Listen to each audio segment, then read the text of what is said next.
Hey, no compromise conservatives. How are you doing?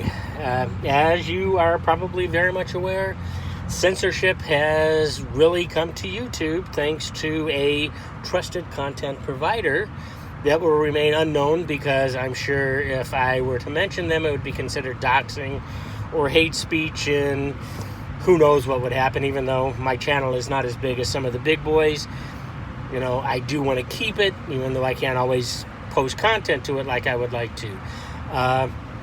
As you know, this this trusted content provider declared war against another content provider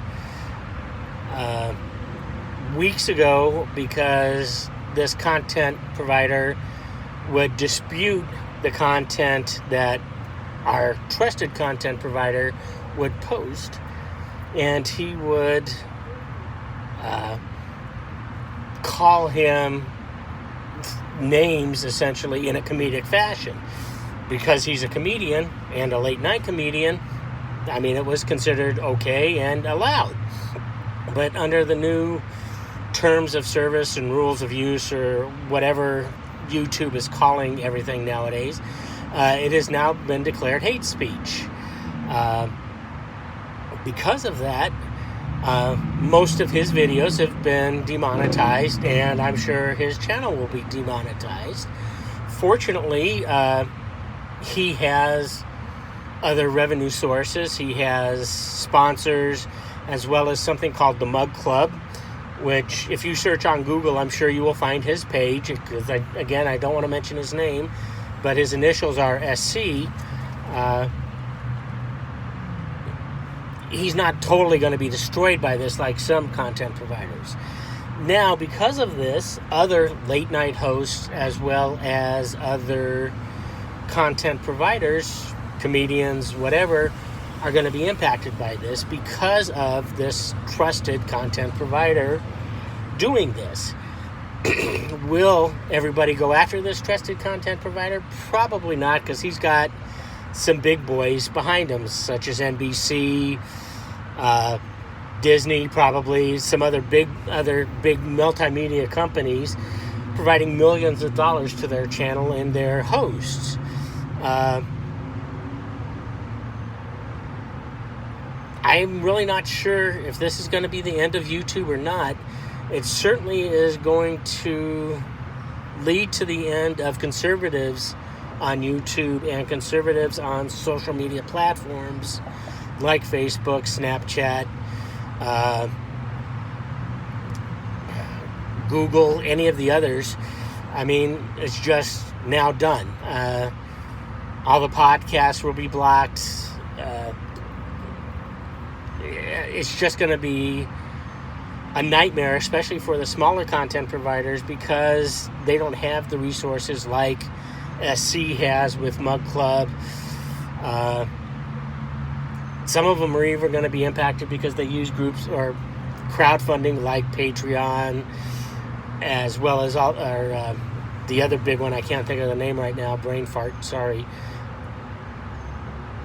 I really think that as no compromise conservatives, it is now time to start fighting back. This trusted content provider has declared war, and it is time that we fight back the way he demanded his followers fight back.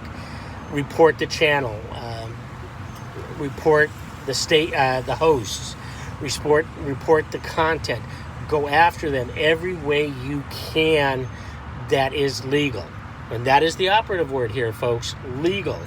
This host told people to milkshake people. I'm not saying go out and start milkshaking. That's not where we're at yet. Eventually, yes, I think we are going to have to take it to that depth, but right now, let's do it within the legal framework and at the way they do it. Go after the content, report the content, go after the advertisers. Let's hit them the way they hit us. I'm doing this on my phone while I'm at work, so I'm sorry for the noise. I'm sorry for the view. I don't know when it's going to post, because I'm also going off of the web browser that I can connect to here, which isn't the greatest. So again, folks, war has been declared by a trusted content provider. No names. You all know who it is. It is going to happen to all of us. Even the people that are not conservatives right now, like someone by the name with the initials TP and who has a channel called Subverse. He is going to be next because he goes after these hate speech people, and they cannot stand that. So remember, folks, it is now, the war has been declared. We need to start fighting back with at least the limited tools we can do now legally. Report the content, report the host, go after the advertisers, ask the advertisers, why are they supporting hate content? Why are they supporting banning free speech? Do the tactics they do. Remember, folks, it is war now. They've declared it. Now's the time to start fighting back. Let's do it legal for now. When it comes time to go violent, we can go violent, but that is not now. That is not what I'm advocating. Let's do it the legal way, folks. Again, no compromise conservatives. War has been declared. We need to start fighting it. Let's go.